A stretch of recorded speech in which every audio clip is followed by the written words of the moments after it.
That morning had started out as an ordinary day for Trump. After a meeting at his private golf course in Florida, his advisors had directed him to attend a local mental health and media seminar. The driver entered his address into the GPS. Trump sat in his seat, adjusting the cuff of his shirt, talking quietly to himself. Mental fitness? No problem. I took IQ tests when I was 7. The car slowed down. The door opened. Trump entered the building with his usual confidence, but there were no scientists or cameras waiting for him inside. A circle, a table, and 7 women and 1 man around it, holding novels. The woman at the entrance widened her eyes. "Oh my God, isn't this Donald Trump?" Trump walked in and spread his hands. "Hello, books, mental development, what a great trilogy!"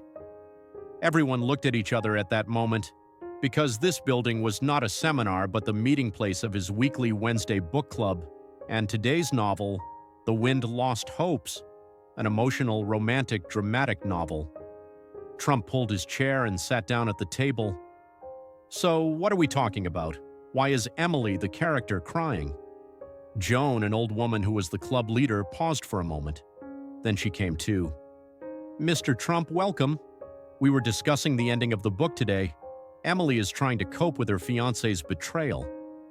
Trump nodded. "Okay, so why doesn't he fire the guy? If he were on a TV show, he would learn to say, 'You're fired' there." The room erupted in laughter.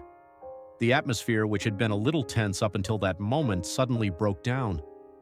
One of the women whispered, "You know, I always thought he was serious." Trump took his glasses out of his bag. "I'm not saying I'm not serious. It's just that some feelings are described more realistically in fiction." At that moment, the only male member, Jack, could not resist and asked, "Mr. Trump, have you actually read the book?" Trump put on his glasses. "Number. But I read the last page, and I think it's a disgrace. Emily's letter should never have gone. If I had written that letter, the novel would have won an award." The silence in the room suddenly turned into applause. Joan smiled. "Then, how about rewriting the ending?"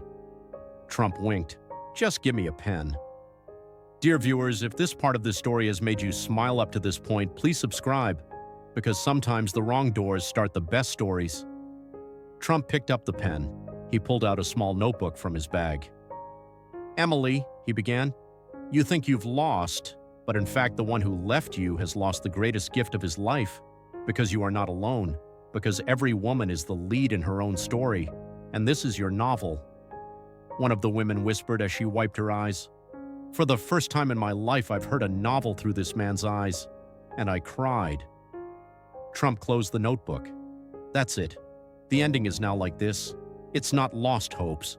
It's the power reborn." Joan bowed her head. "Mr. Trump, they say you came to this club by mistake, but I think coming here is the birth of a writer." Trump stood up.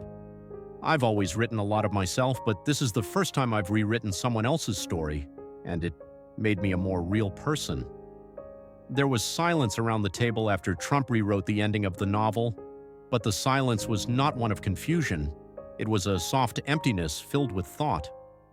Because everyone there realized that this man was not just a former president, but perhaps for the first time he was trying to understand a story through the eyes of a woman. Joan took the pen from Trump's hand. She looked at the notebook. "That sentence you wrote for Emily, it also worked for me." The other women nodded. One of them wiped her glasses. "I've read the same book 3 times over the years, but this is the first time I've cried at the end." Trump straightened his jacket, a little embarrassed. "I just translated the words.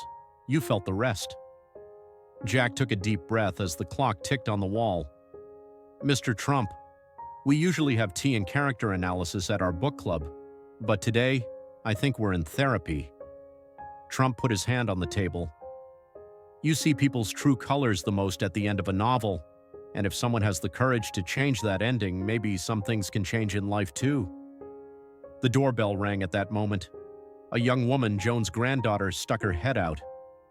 "Grandma, I turned on the live broadcast. Is Mr. Trump still here?" One of the women asked. "What broadcast?" The young woman excitedly showed her phone. We're on TikTok. 100,000 people are watching right now. Trump stood up. 100,000? I never thought I could go this viral by changing the ending of a book. After a melodramatic silence, laughter erupted. Now we're going to see people crying on TikTok, one of the women said. Dear viewers, sometimes books are rewritten not with lines, but with laughter. If you feel this moment too, like the video and subscribe to our channel.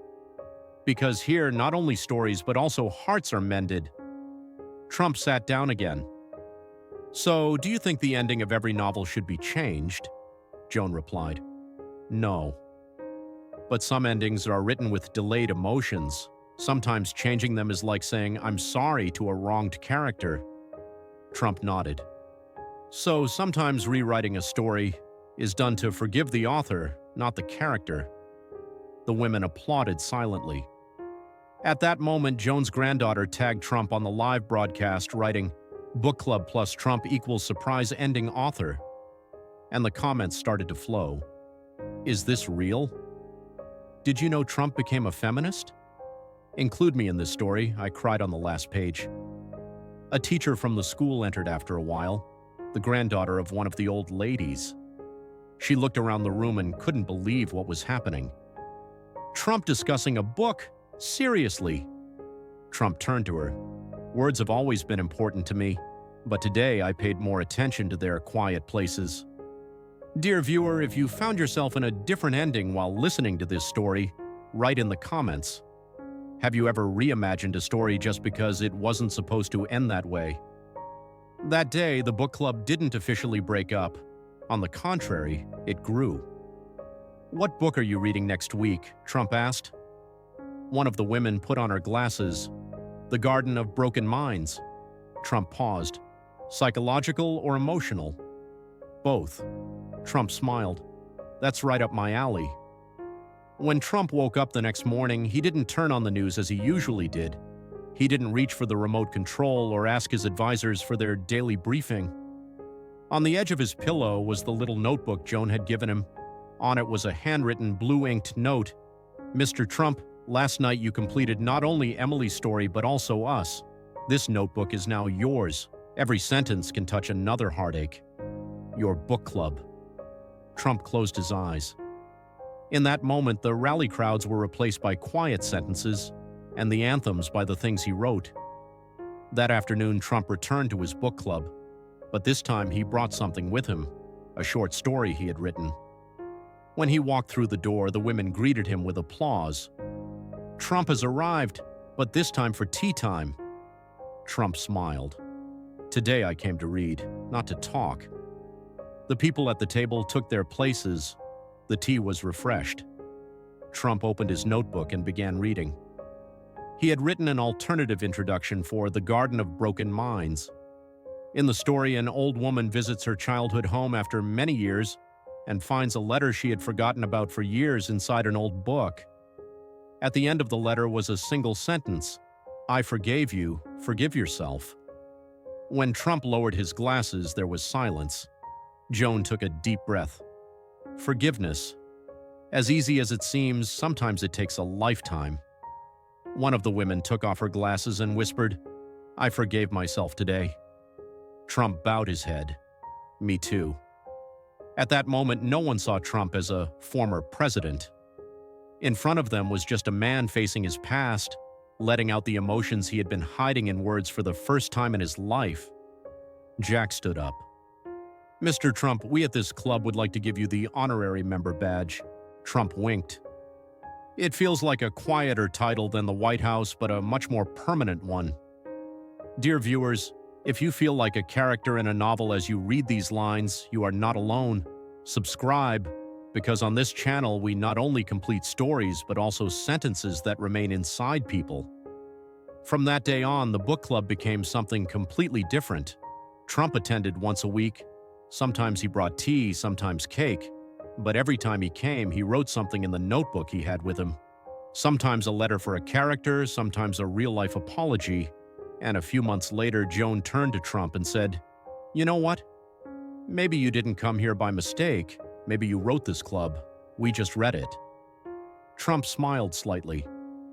Sometimes life is written without an editor, but when the right hands caress it, the ending changes. Months later, the book club regulars collected the stories Trump had written and published them among themselves. The book is titled Stories That Began by Mistake. The subtitle was the sentence Trump wrote in his notebook on the first day, "Every woman is the leading role in her own story." And the book started being read in local libraries. Dear viewers, this story was not just about one man knocking on the wrong door, but about a group reopening their hearts.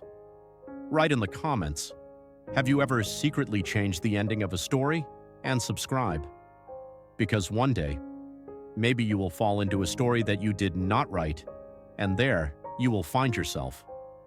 Trump now ends his stories by writing one thing in each notebook. The world is very noisy, but books can heal people in a whisper.